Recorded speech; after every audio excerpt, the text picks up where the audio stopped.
Bonjour, bonsoir chers amis. Euh, Nous avons eu une première partie là où on a vu beaucoup de choses. Entre autres, on a introduit un peu l'histoire de la gestion et ce parcours historique nous amène maintenant à l'école des relations humaines. Et si vous regardez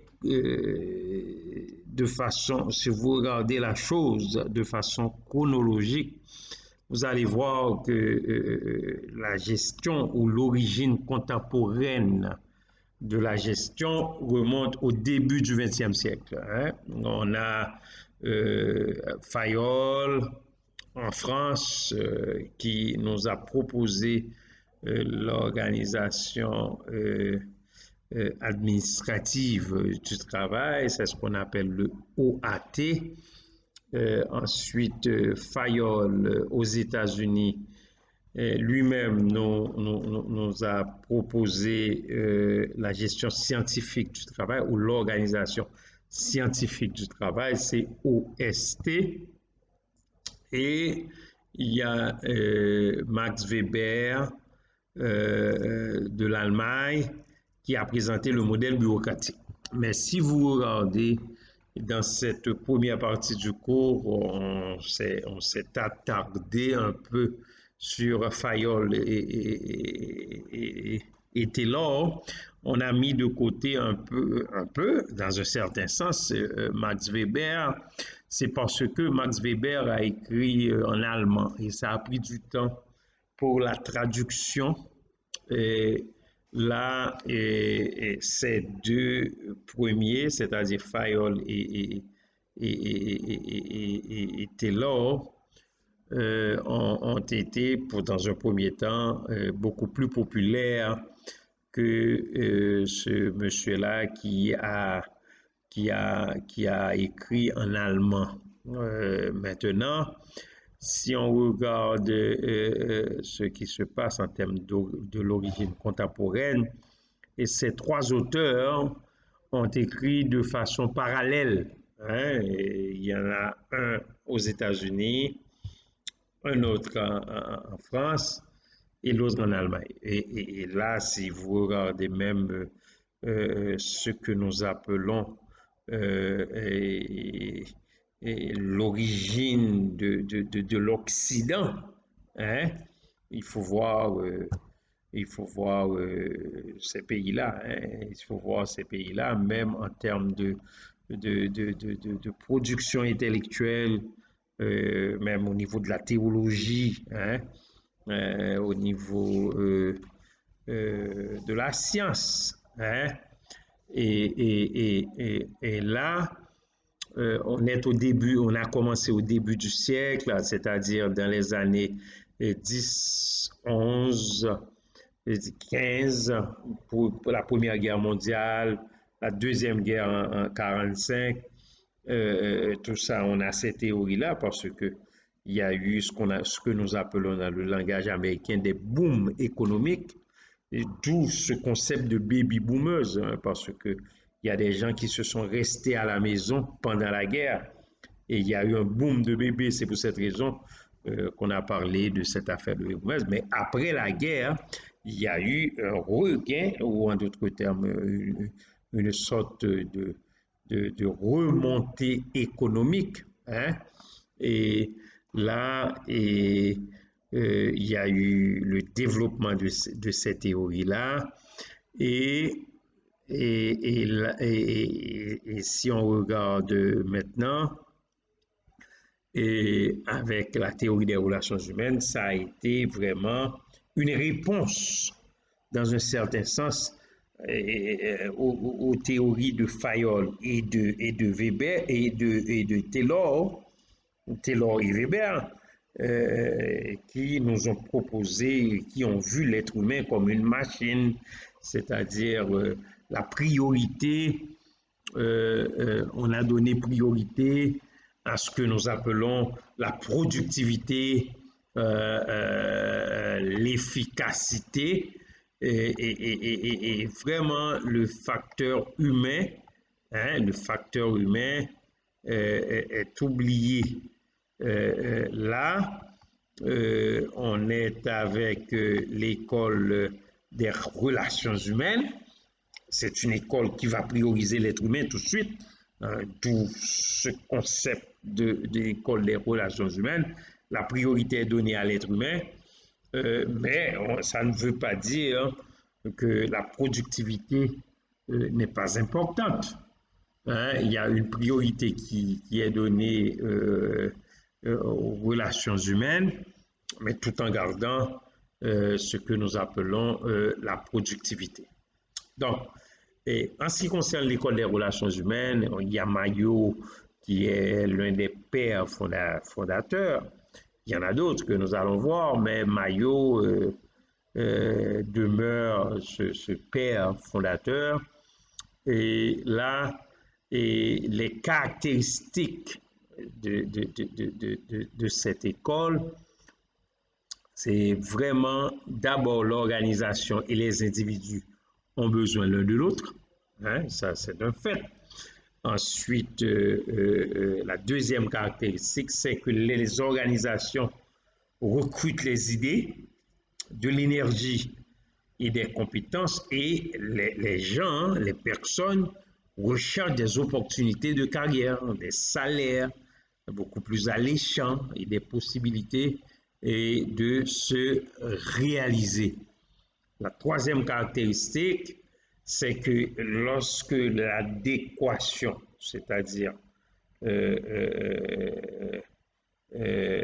l'adéquation entre l'individu et l'organisation, c'est-à-dire lorsque les choses se passent, hein, lorsqu'il y a un bon fonctionnement, le fonctionnement de l'adéquation, ça veut dire les choses qui est adéquate, et ça veut dire entre ces deux-là, lorsque les choses se passent bien, entre l'individu et l'organisation, lorsque cette adéquation-là n'est pas suffisante, c'est qu'il y a forcément exploitation de l'un ou de l'autre. Hein, parce que le patron peut nous exploiter de même que nous pouvons exploiter le patron. Hein. Et quatrième caractéristique, c'est lorsqu'il y a une bonne adéquation. Ça veut dire les choses se passent bien entre ces deux-là, les deux en bénéficient. Et il y a deux auteurs qui s'appellent Bollman et Deal. Ils ont écrit en 1984, repris en 1991. Le travail devient plus significatif et plus satisfaisant pour remplir la mission de l'organisation. D'accord? La cinquième caractéristique, c'est un mouvement qui va contribuer à une remise en question de ce que faisaient, hein, les classiques. Alors, ce qu'on appelait les classiques, c'est-à-dire Taylor, Weber et Fayol, et on reprochait ces gens-là, ces personnes-là, on les reprochait d'une grande parcellisation, c'est-à-dire les tâches étaient trop. Il y a eu ce que nous appelons une division trop poussée des tâches. OK? Donc, l'école des relations humaines, comme je vous dis, c'est en réaction de Taylor et de Weber. Et l'auteur principal, c'est Maillot. Mais ce que Maillot a fait, qui a vécu de 1880 jusqu'en 1949, il devient professeur de psychologie et de philosophie. Et là, c'est quelqu'un qui est d'origine, il est d'origine écossaise.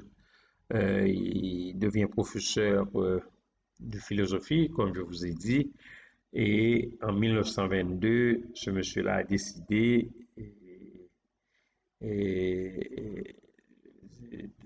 d'émigrer aux États-Unis et il va se spécialiser en psychologie industrielle. Et ses principales contributions, c'est qu'il a mené des travaux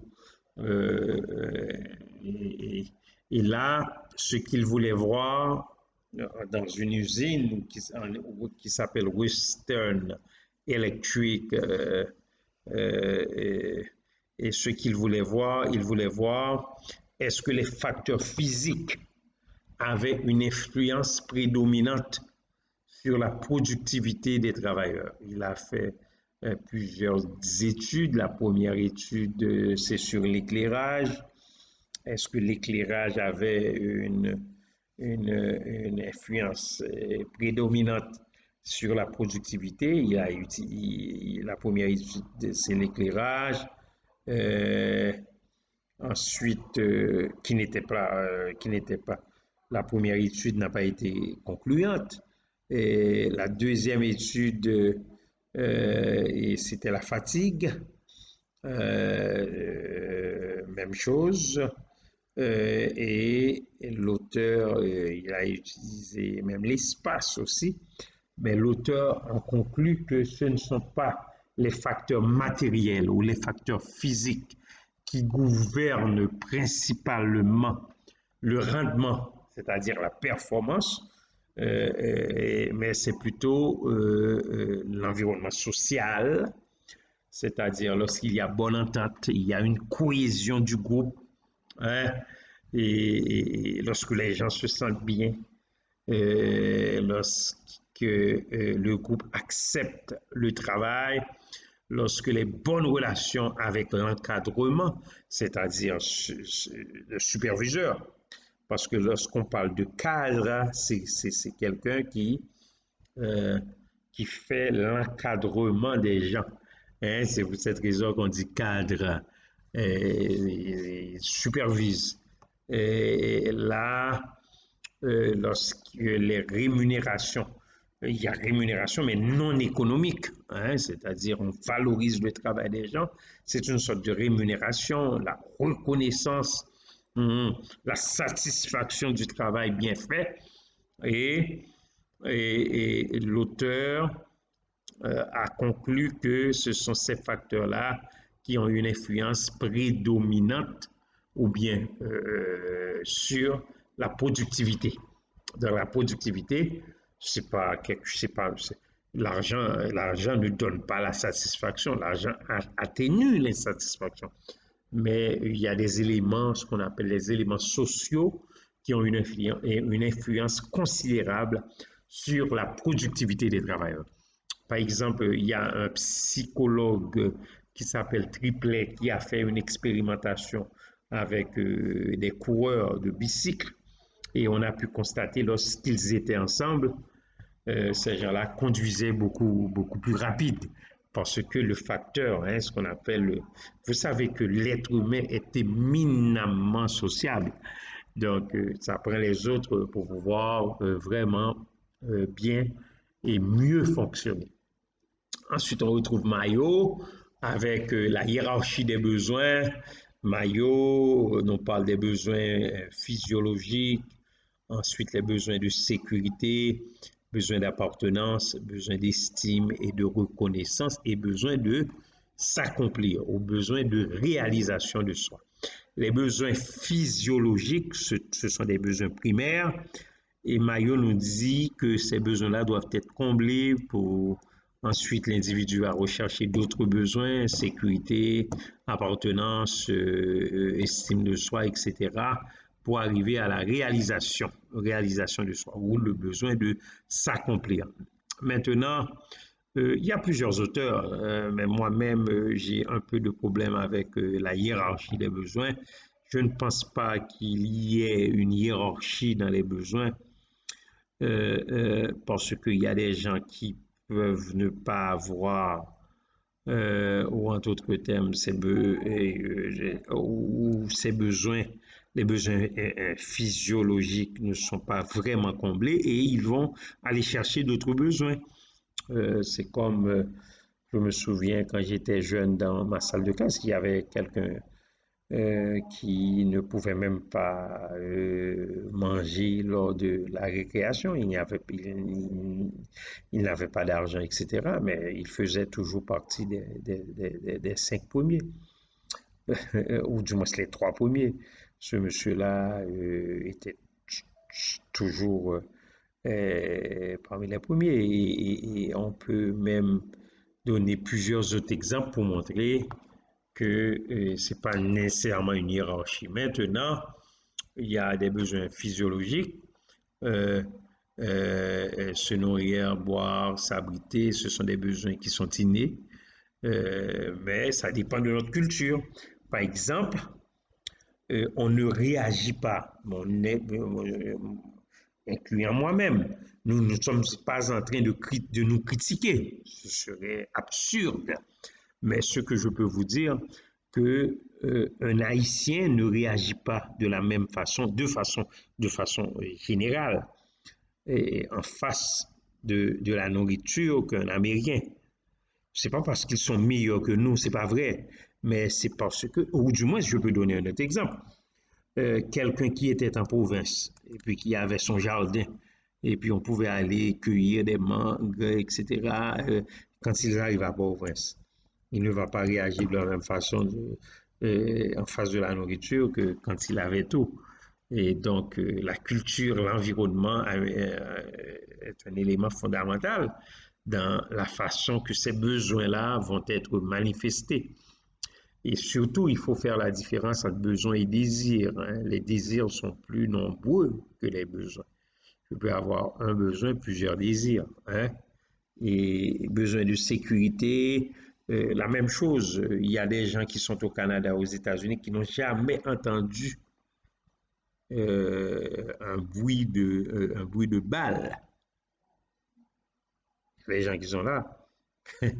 Et là, c'est un besoin qui est vraiment flagrant en Haïti, besoin de sécurité. Par exemple, quelqu'un qui a été blessé, ébranlé lors des événements angoissants ou imprévus, comme les tremblements de terre, etc. Ce sont des événements qui vont avoir une influence considérable sur les besoins de sécurité. La filiation, les besoins d'amour. L'homme est éminemment sociable, il a besoin des autres. Et ce sont les besoins que nous commençons à ressentir au moment où nous réalisons l'importance des autres. Donc, on a besoin de l'autre, hein, et besoin d'estime, les besoins de l'ego, le désir d'acquérir, le désir d'être reconnu, de se percevoir de manière positive, la remise de prix, mention d'excellence, etc. Euh, Ce sont des besoins de reconnaissance et puis tout le monde aimerait qu'on leur dise, écoute, et tu as bien fait, hein? Et donc, c'est ça. Et les besoins de réalisation, c'est lorsqu'on se trouve au sommet. Par exemple, pour quelqu'un, pour une personne, ça pourrait être d'être président, et pour d'autres, ça pourrait être directeur d'une entreprise ou c'est varié, hein, ça dépend de l'individu. Ensuite, on retrouve la théorie des 2 facteurs. Et ce qui est important de voir, c'est d'essayer de faire, et je vous encourage à le faire, c'est de comparer les autres théories à cette théorie-là de Maslow. Maslow qui n'était pas un théoricien en gestion, mais qui était vraiment, Maslow était un praticien, un psychologue dans un certain sens. Et puis, il rencontrait des clients et il a pu réaliser cette hiérarchie-là. Donc, ensuite, on est avec la théorie des 2 facteurs, c'est la théorie bifactorielle. Il y a les facteurs intrinsèques, ça a rapport avec le contenu. Ce sont des facteurs de motivation, on les appelle des motivators ou des valorisants. Ce sont des facteurs euh, euh, qui, qui et satisfont les besoins de réalisation de soi. Il y a les facteurs de motivation, Là, par exemple, qui a rapport avec le contenu, l'accomplissement, la reconnaissance, un travail qui présente des défis, la croissance et le développement, etc. Et les facteurs d'hygiène. C'est bifactoriel, facteur qui a rapport avec le contenu, hein, et facteur qui a rapport avec le contexte. Les facteurs qui ont rapport avec le contenu, ça augmente, on dit, la satisfaction et les facteurs d'hygiène. Pourquoi on dit d'hygiène? Ce sont des facteurs qui gardent l'entreprise vraiment en bonne santé. Ils ont rapport avec le contexte. Par exemple, les politiques de l'organisation, la supervision, les conditions de travail, les relations interpersonnelles, l'argent. L'argent ne se trouve pas dans le contenu, hein, parce que l'argent, comme je vous dis, ne donne pas. L'argent tout seul ne donne pas la satisfaction et même la productivité au travail. Il y a des gens qui reçoivent beaucoup d'argent, qui gagnent beaucoup d'argent et qui ne travaillent pas. On est d'accord avec ça? Le statut et la sécurité. Donc, Esberg a pu découvrir 8 ingrédients de l'enrichissement des tâches.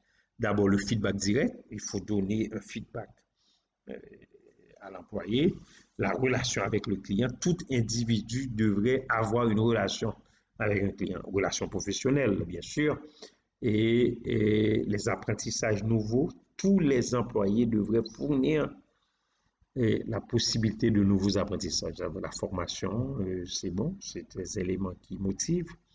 Et la planification du travail, l'employé devrait pouvoir planifier son propre travail, hein, parce que c'est lui qui est le mieux placé pour déterminer le temps qu'il doit consacrer aux différentes activités, aux différentes étapes.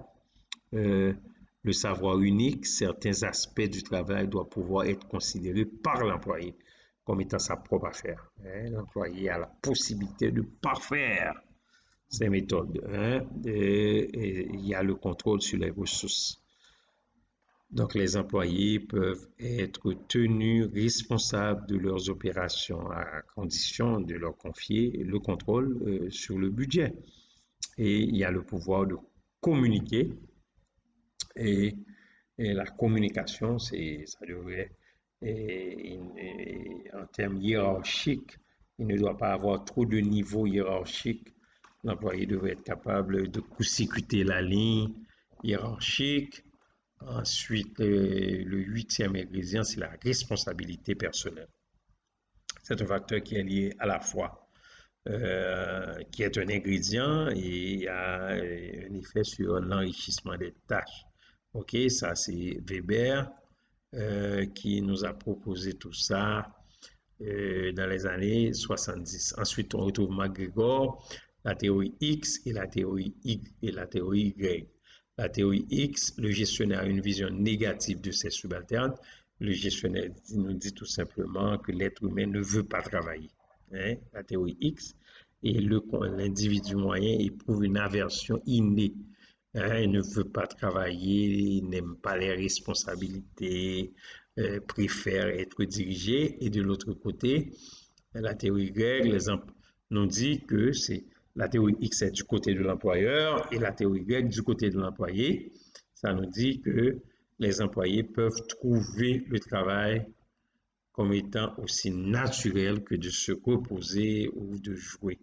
Donc, c'est le contraire de la théorie X. OK? Donc, ensuite, on retrouve une école en Angleterre, Hackman et Oldham.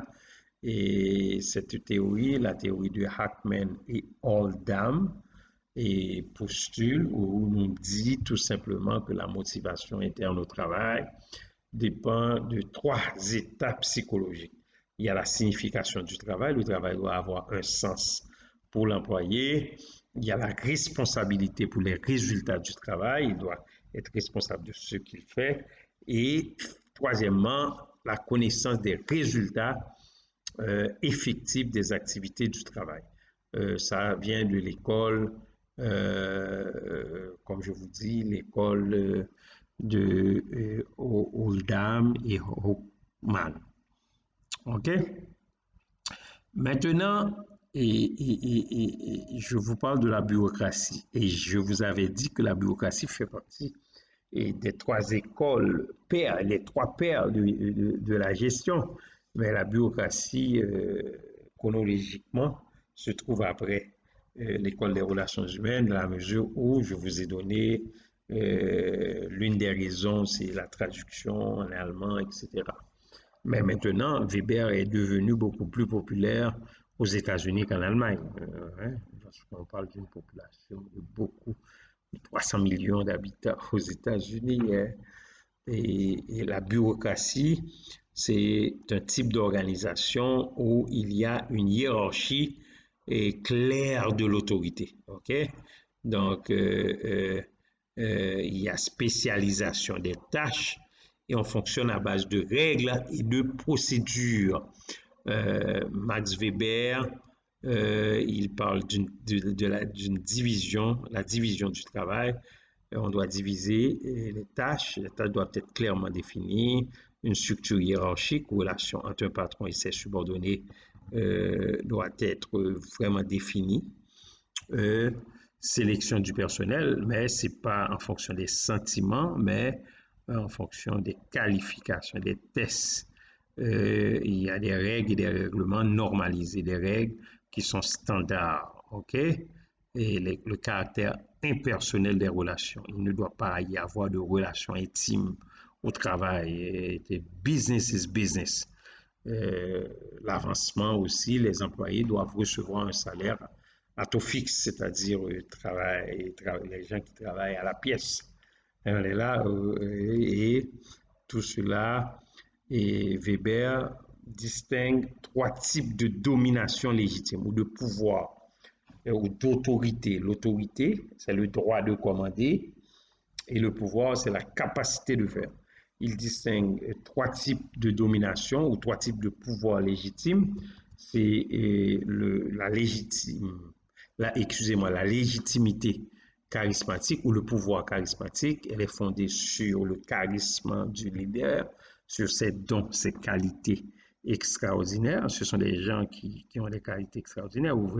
Je peux vous donner des exemples. Vous pouvez avoir d'autres exemples vous-même. Martin Luther King, John Fitzgerald Kennedy, Malcolm X, Nelson Mandela. On a mis même Bill Clinton à cause de tout ce qu'il a fait en termes de... c'est quelqu'un qui a trompé sa femme dans son premier mandat. Il est réélu. et, c'était quelque chose d'inédit aux États-Unis. Et puis, quand il parle, il a la capacité Bon, alors, c'est lui-même, mais vous pouvez mettre d'autres personnes. Moi, je suis sûr qu'on peut mettre quelqu'un comme Dessalines, comme Capolamon, ou Pichon, ou notre ami Toussaint Louverture, etc. Ou d'autres leaders que vous connaissez, mais c'est son charisme qui fait toute la différence. Il y a l'autorité ou la légitimité traditionnelle, ça c'est le pouvoir qui se trouve, par exemple, l'entreprise familiale. Hein?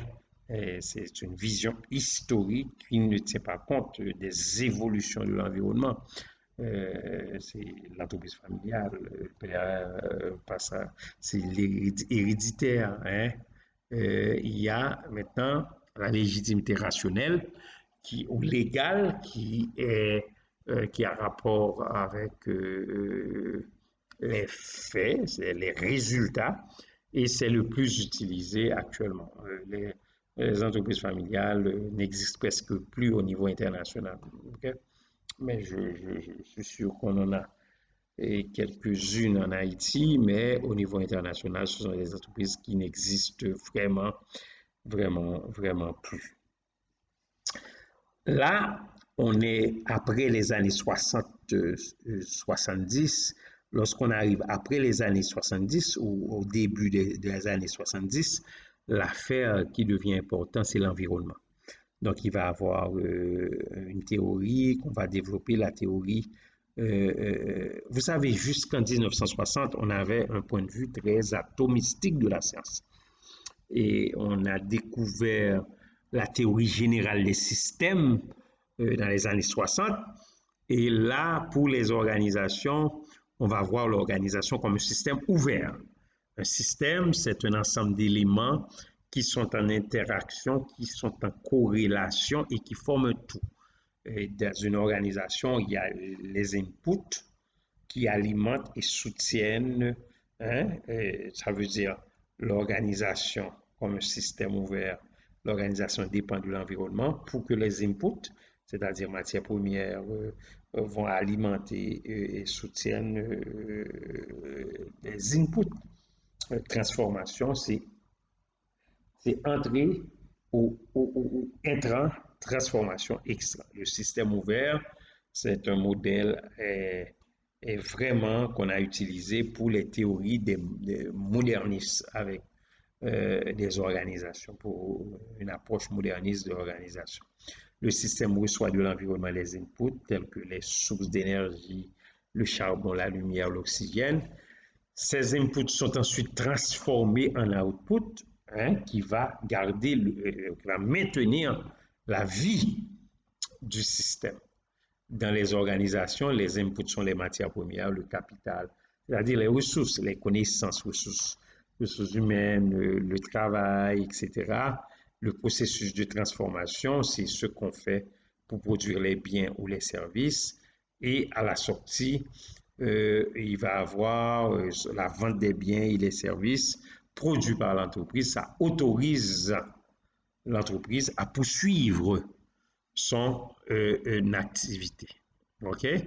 Donc là, ensuite, de cette théorie-là, il va y avoir la théorie de la contingence qui va prendre le contre-coup dans un certain sens de la théorie, des théories que nous avons vues, Taylor, Farrell et Weber.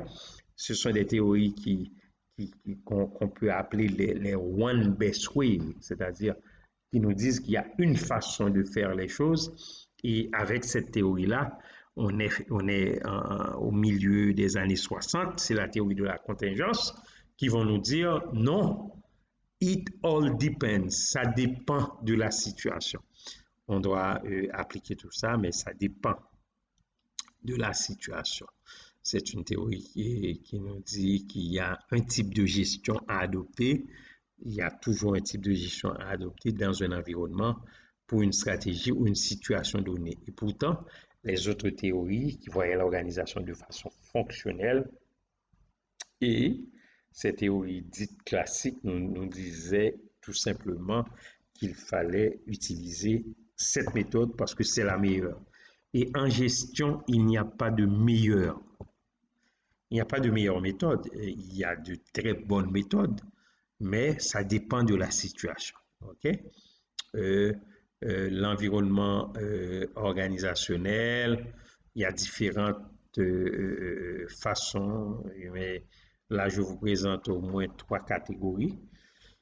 Les plus courantes, il y a le réseau interorganisationnel, il y a l'environnement général et l'environnement international ou mondial. Lorsqu'on dit le réseau interorganisationnel, il faut regarder chaque organisation interagit avec les membres de son environnement. Donc, on fait partie d'un marché, on fait partie d'un réseau d'organisations. Ensuite, vous allez retrouver, lorsqu'on est là, les distributeurs, les associations commerciales, les gouvernements, tous ces éléments-là font partie de notre environnement, l'environnement interorganisationnel. Et il y a l'environnement général, par exemple les variables culturelles, comme les variables morales, religieuses, philosophiques, esthétiques, les variables politiques, décisions politiques, politique extérieure et intérieure du gouvernement, variables réglementaires, les lois, hein, variables géographiques, la situation économique. Donc, l'environnement général, dans un certain sens, c'est ce que nous appelons, nous autres en gestion, le PSTEL. L'environnement politique, P, l'environnement économique, l'environnement social, S, l'environnement technologique, l'environnement écologique et l'environnement légal et législatif. Là, l'environnement international, il faut regarder, même lorsqu'on investit, surtout lorsqu'on fait de grands investissements, il faut regarder ce qui dépasse nos frontières, sont gérés à l'échelle mondiale par les Nations Unies, le Fonds monétaire international, ce qu'on appelle le FMI, le GATT. Bon, c'est le GATT, c'est le General Agreement on Trade and Traffics, qui a été remplacé par l'OMC, hein, l'Organisation mondiale du commerce, et on regarde les bureaux internationaux, il faut regarder la concurrence des pays asiatiques comme la Chine, la Corée, le Japon. Ce sont des marchés qui grandissent, qui sont en train de croître à une vitesse vraiment vertigineuse. Ce sont des environnements qui incarnent un changement fondamental de perspective. Là, on a passé le cap des années 60, 70, on arrive en 1980. Lorsqu'on arrive en 1980, les Américains vont nous proposer les maîtres à penser des années 1980. Et je ne dis pas les années 80 parce qu'il va y avoir 2080. Parce que avant, lorsqu'on était au 20e, on parlait du 1980. Maintenant, il faut dire, on parlait des années 80. On pourrait parler des années 80. Maintenant, il faut parler des années 1980. Et là, on retrouve ces maîtres à penser des années 80. Ce sont les Américains. C'est un peuple qui est pratico-pratique, hein, il faut le dire.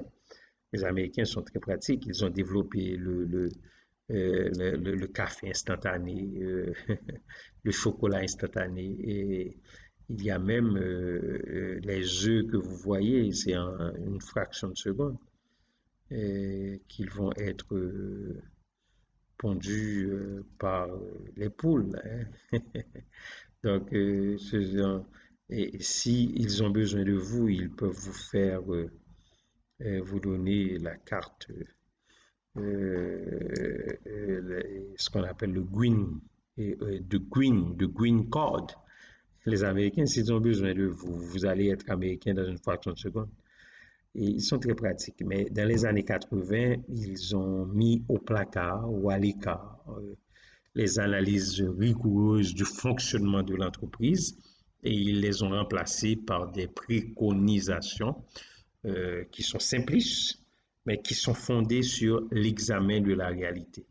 On retrouve deux consultants que vous pouvez vraiment regarder dans l'Internet. Et vous allez voir ces messieurs-là, Tom Peters et Robert Waterman. Et ils ont observé une soixantaine de firmes aux États-Unis et je crois qu'ils ont fait des expérimentations même en Angleterre et ils ont mis à jour les conditions du succès de ces entreprises. Ils ont vu que le succès ne dépend pas uniquement de la qualité des choix que nous faisons, les choix stratégiques que nous faisons, mais le succès dépend des résultats entre plusieurs facteurs, plusieurs éléments, hein, entre plusieurs variables stratégiques interdépendantes et ils les appellent les 7 S. Strategy, hein, stratégie, ça veut dire structure, système, style, staff, share value, les valeurs partagées, skills, skills c'est le savoir-faire, et ils ont parlé d'une combinaison de ces facteurs. Ça veut dire que ça prend une bonne stratégie. Il n'y a pas d'ordre préférentiel, mais pour qu'une entreprise fonctionne bien, ce monsieur-là a pu réaliser, ça prend une stratégie, mais il ne suffit pas d'avoir une bonne stratégie, ça prend une bonne structure. Il ne suffit pas d'avoir une bonne stratégie, une bonne structure, ça prend un système de gestion. Et il ne suffit pas d'avoir un système de gestion avec une stratégie et une structure, mais ça prend un style de leadership. C'est pas seulement un style de leadership. Les hommes, il faut avoir un bon staff. Il faut avoir un bon staff. Et des hommes et des femmes qui travaillent avec vous. Il faut les accompagner. Et ensuite, les valeurs doivent être des valeurs partagées par l'organisation, valeurs éthiques, valeurs morales. Ensuite, il faut donner de la formation. Les employés doivent avoir de la formation, ce qu'on appelle de skills, savoir-faire. Donc, c'est une étude que ces gens-là ont faite, c'est-à-dire Tom Peters et Robert Waterman. C'est une étude qui leur a, cette étude-là a permis à ces gens-là hein, et de et, et dénoncer les 8 secrets de l'excellence. D'abord, il faut prendre parti pour l'action. La gestion est un processus, ou du moins c'est dynamique. La gestion est dynamique. Et vous allez voir, même pour décrire la gestion, on va parler des verbes d'action. Planification, organisation, direction, contrôle. Ce n'est pas des verbes d'état comme être, paraître, devenir, demeurer, rester. Non. La gestion, c'est planifier, hein, c'est de l'action. OK? Organiser, c'est de l'action. C'est des verbes d'action. La gestion, ça prend, il faut donner parti pris de l'action. Ensuite, rester toujours à l'écoute du client parce que c'est le client qui nous amène ce qu'on appelle du jus. C'est le client qui nous amène ses ressources financières.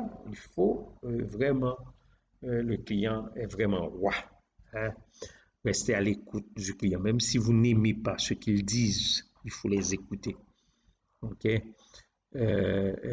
là, il faut les écouter. Vous restez focus, mais le gestionnaire pense globalement, même si on doit agir localement, même si on agit, si on doit agir dans des situations de façon locale. Troisièmement, il faut favoriser l'autonomie et l'esprit novateur. L'autonomie, l'esprit novateur. On est autonome. Et là, il faut prioriser ce que nous appelons l'innovation. Et quatrième secret, c'est asseoir la productivité sur la motivation du personnel. Si vous avez un personnel qui est motivé, vous allez être productif et l'organisation va être productive. Cinquième secret, il faut se mobiliser autour d'une valeur. Quelle est la valeur qui est importante pour vous? Valeur clé. Hein? Et sixième secret, s'en tenir à ce que l'on sait faire. S'en tenir, c'est pas parce qu'on ne fait pas d'autres choses en parallèle, on peut essayer d'autres choses. Il faut s'en tenir à ce que l'on sait faire. Hein? Parce que c'est tellement beau de faire de l'argent avec des choses qu'on sait faire, qu'on aime. Et septième secret, préserver une structure simple et légère. Il ne doit pas avoir trop de niveaux hiérarchiques. Il faut éviter, si on peut, les niveaux hiérarchiques. Et huitième secret, il faut faire un alliage entre la souplesse et la rigueur. Alias entre souplesse et rigueur. Merci beaucoup. Et je vous dis vraiment et à la prochaine. À la prochaine. Merci beaucoup.